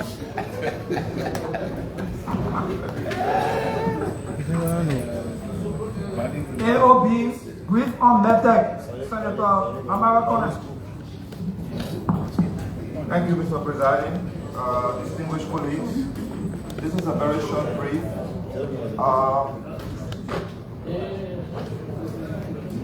We have interviewed all of the government actors in the METEC investigation, all the agencies that were involved in the procurement process, from NIC to PPCC to Ministry of Commerce, LRA, Justice, and all, finance. We've talked to them. We have public hearings with them, so we have their statement.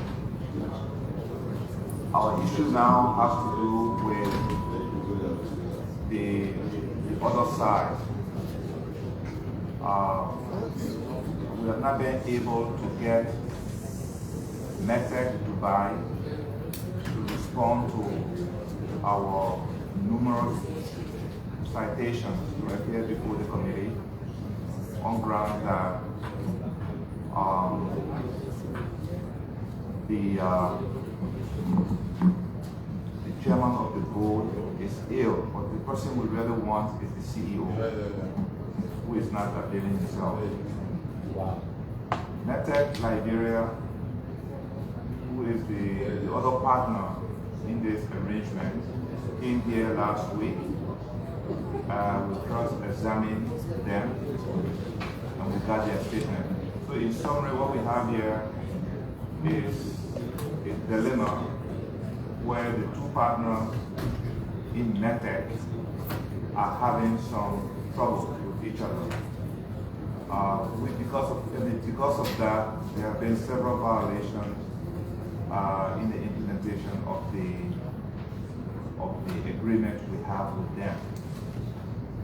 So the committee will be meeting while on recess to determine the next course of action, whether we give another shot to the other partner from Dubai to appear before us. And if they don't this time, we can use their absence and then send our recommendation to the plenary. That's the update. Thank you. Thank you, Chairman. Yeah, but we have to come on that yet. Thank you. Which other issue? The budget performance issue. No, I don't think it was. Past honor, it was. No, she was. Yeah? It was. Yeah, Brigadier. We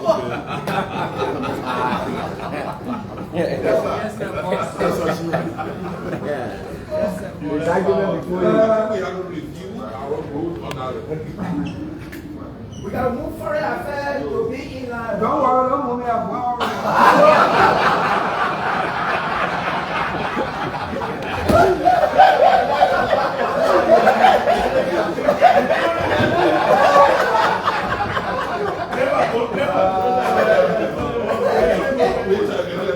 Fire that brief.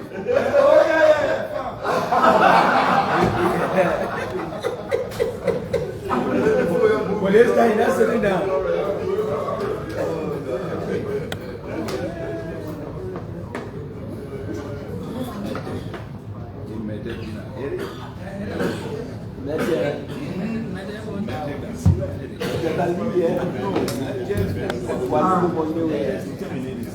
Alright, so Senator Connor, you prepared a brief on METEC. Yes, ma'am. And you're asking that the report will be ready after the break. Our break. Alright, I think we can know that. Anything else on our AOP? Sorry. Yes. So, the budget performance. Mama, so the AOP, why else on the agenda?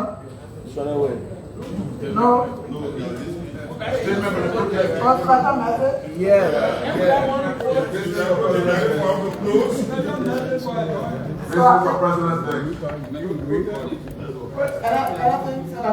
Yes, Program, I think the chairman of PAC needs to ask for permission while we all bring for hearings. He needs the approval of this body to consent that we continue the public accounts. So we continue committee work when we're on break? No.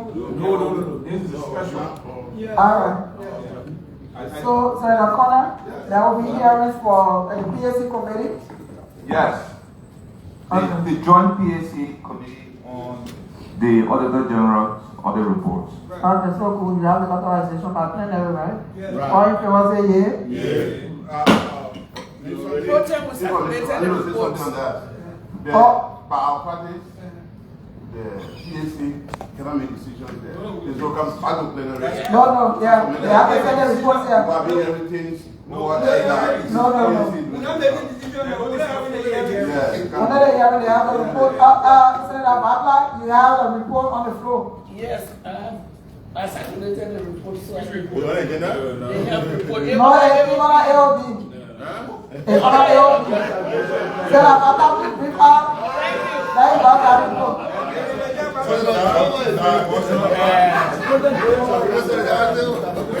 Thank you very much, Madam Pro Tem and distinguished colleagues. If you can recall, our colleague Senator Seboy brought up this issue about the LMHRA continuous issuance of permits and licenses to pharmaceuticals importers, even though the government of Liberia had issued an agreement to the global pharmaceuticals. And this very Senate passed a tax waiver to that company to begin production of some of the medicines on our market that were licensed to the Senate. So the committee invited the LMHRA for a hearing, and during that hearing, we came to realize that, of course, the LMHRA is the arm of government responsible to do testing of all medical products that enter our market, as well as those that are manufactured in the country. It also issues permits, as I mentioned earlier, and certificates to allow importers to bring drugs in and manufacturers to manufacture.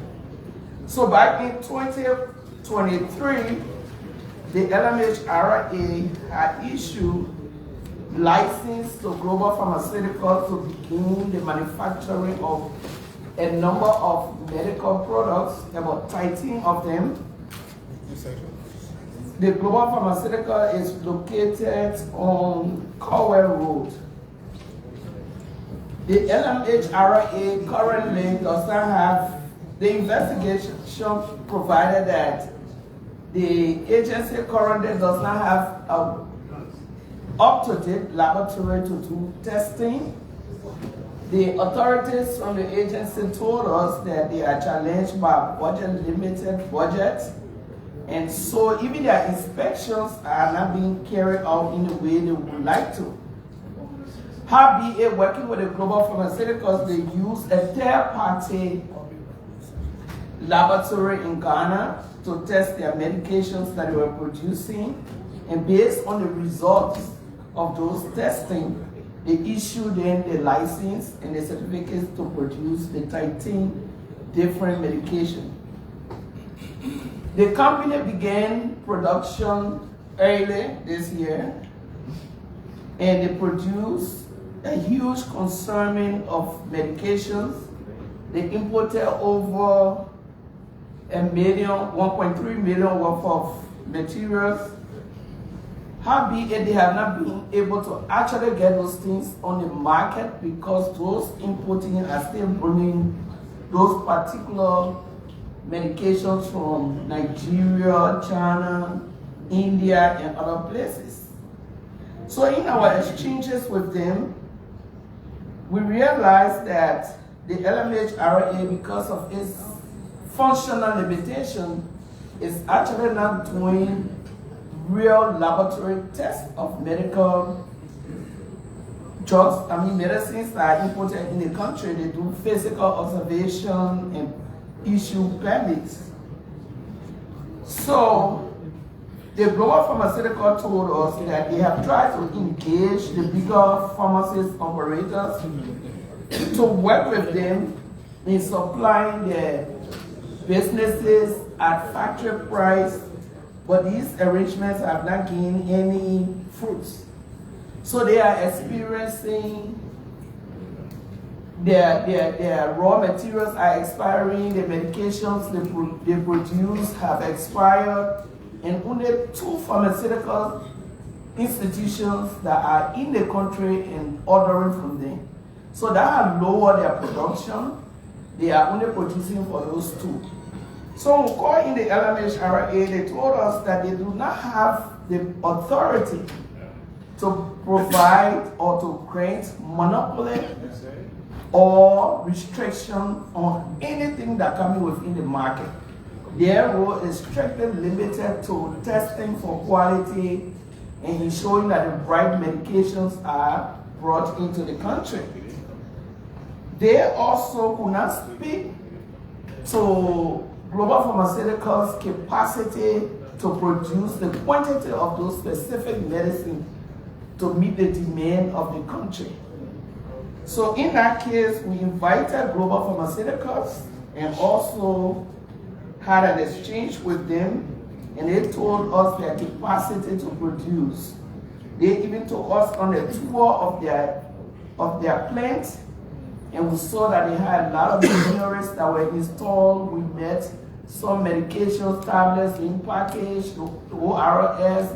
They carry us to the laboratory that they operate in different parts of the plant.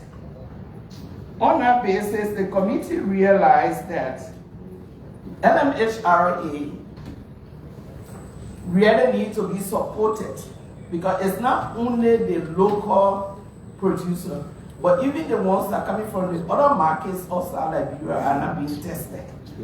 So they need to be supported so that they can upgrade and improve their testing capabilities, so that they can test these medications that are being imported, and also do further testing, because it was also established that one-time testing cannot allow you to just continue to produce the particular medication. There should be overtime inspection, overtime testing to ensure that the strength and quality of the medicines being produced are still intact. So the committee realized that because the government has also made some commitment to the company by granting the tax waiver, tax incentive to the company to produce, and it also impacts employment for Liberians, we made few recommendations here that the LMHRA should be supported so that they can have a laboratory or contract third-party testing to further test the 13 items that were licensed to Global Pharmaceutical. Once that is done, then we can gradually move Global Pharmaceutical, beginning within 6 months, give them 50% of those specific medications that they are producing, once the quality testing is conducted. After that, we work with them within 2 years and gradually move to 100%. But it's based on that qualitative testing result. Because right now, they are just idle. If we don't move to do anything to protect the investment, mind you, they have more than $20 million they told us for investment. They have Liberians in their employ. If we don't support them, the whole investment will just go down the drain. So the committee has made this recommendation for plenary consideration. I have my co-chair here and other members of the committee if you want to add. No. Thank you. So that's a briefing, that's a good briefing. Senator Babla, you know, we've been having a reform hearing, those kind of cases where you make recommendation. I think the institution should do a proposal that we can look at. First of all, we're looking at programs. I think the only thing we can do is to ask the plenary to endorse this report. It's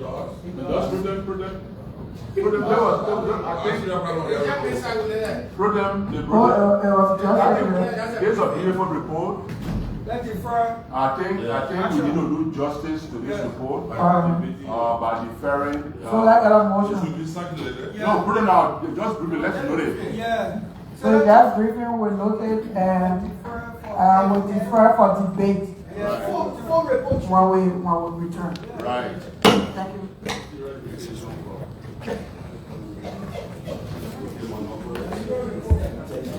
This is our president's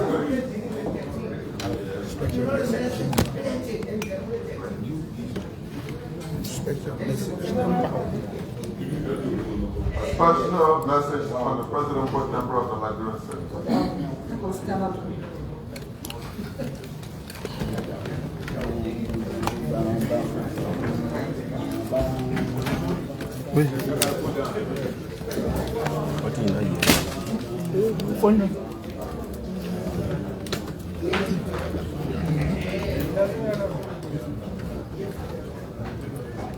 My distinguished colleagues, members of the chamber staff, members of the press. Today, the Liberian Senate will close its session as the second break of the 55th Senate in accordance with the Senate rules and consistent with the Constitution of Liberia. I'm extremely grateful again to my distinguished senators for their support and cooperation for a very productive sitting. Our vision to set an agenda for a reformed Senate was developed as a working agenda from the Buchanan retreat, and with the achievements through the work of our different committees and decisions made in plenary, we are happy to announce that the Senate is on a more productive and aggressive pathway. During this session, we achieved the following. Had a 3-day working retreat in Buchanan to set the agenda for robust oversight, focusing on transparency and accountability, and modernization to include creating an enabling working environment and caring for the well-being of our employees. Significantly, we reviewed the Senate rules and made the following changes. The Senate has endorsed the provision to confirm all left-hand positions by 2/3 votes instead of simple majority. We endorsed the provision to split the Lands, Mines, and Energy and Environment Committee and have a new committee called the Energy and Environment Committee. In a spirit of adequate division of responsibilities for more robust oversight. These are in addition to other provisions that were amended and added. The rules will be published upon completion. As a result of the Buchanan retreat in support of a more transparent and accountable Senate, the Senate agreed to ensure that more cooperation was given to the GSC's financial management assessment activities, and we have accepted the recommendations to work with the GSC to put in the required systems that will lead to audit of the Liberian Senate. The CSA was also allowed to do employees' head count, and that report has been presented to the Liberian Senate. We have agreed to work with the CSA to verify the findings and take the necessary actions when needed. For our commitment to an open Senate, our modernization committee has been working very hard with my office and our IT consultant and IT department on the restoration of the Senate website. Today, I am pleased to announce that our website is near completion to be launched while we are working on the digitization of our systems. We are also in conversation with the World Bank, African Development Bank, the National Democratic Institute, the French Embassy, and EU for support to our reform programs. We look forward to capacity building initiatives for the effective and efficient management of our financial management system and other modernization programs. Today, we started the assessment for the renovation of the old annex. The assessment will focus on the leakage and the renovation of the old chambers. We have instructed the Modernization Committee to work on a plan for the reintroduction of the system for digital voting on the record. That system will be installed in the old chamber as there is no provision for installation of the system in the new chamber. For an improved working environment and the well-being of our staff, we have procured 2 buses for commuting back and forth to work and have paid arrears to restore the health insurance programs for our staff. By next week, our staff will resume their insurance program. The Senate, under the spirit of more robust oversight, has reported on the operations of 3 concessions. They include CTN, Metex, and Western Cluster. Letters of recommendations have been sent to the executive for recommendations to renegotiate the CTN contract for more benefits to the government and reduction in charges. The reports and consultative meetings with the President has also led to the decision to reconsider the intense usage of the Bombing Highway for the shipment of iron ore by road and to review the Western Cluster Review Agreement. It has been clear from all hearings that into the METEC agreement that there's absolutely a non-compliance record and other grave issues that will lead to recommendations to the executive. In support of decentralization, the Senate is working on a bill to have a port authority and give autonomy to all the seaports in Liberia. This action, when concluded, will get the involvement of the counties with seaports, and the operations and employment will benefit the citizens in those counties and bring more development to our seaports. During our second session, we passed on the following, which include total legislation 8, ratifications 3, amendments 3, enactment 4, confirmation of nominees 393, bills in committee rooms 13. We want to take this time to thank all of our committees for their hard work, also to the Secretariat and the Chamber staff. We say thank you. The media, Central Administration, and staff of the Senators and Pro Tem, we say thank you. Enjoy your Independence Day and ensure that the celebration is decentralized. Special message from the Senate. That was a special message from the our award will go to the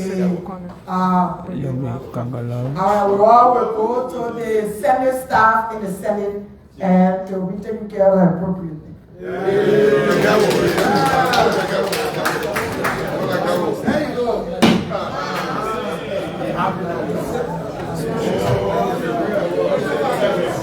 So that was the adjournment.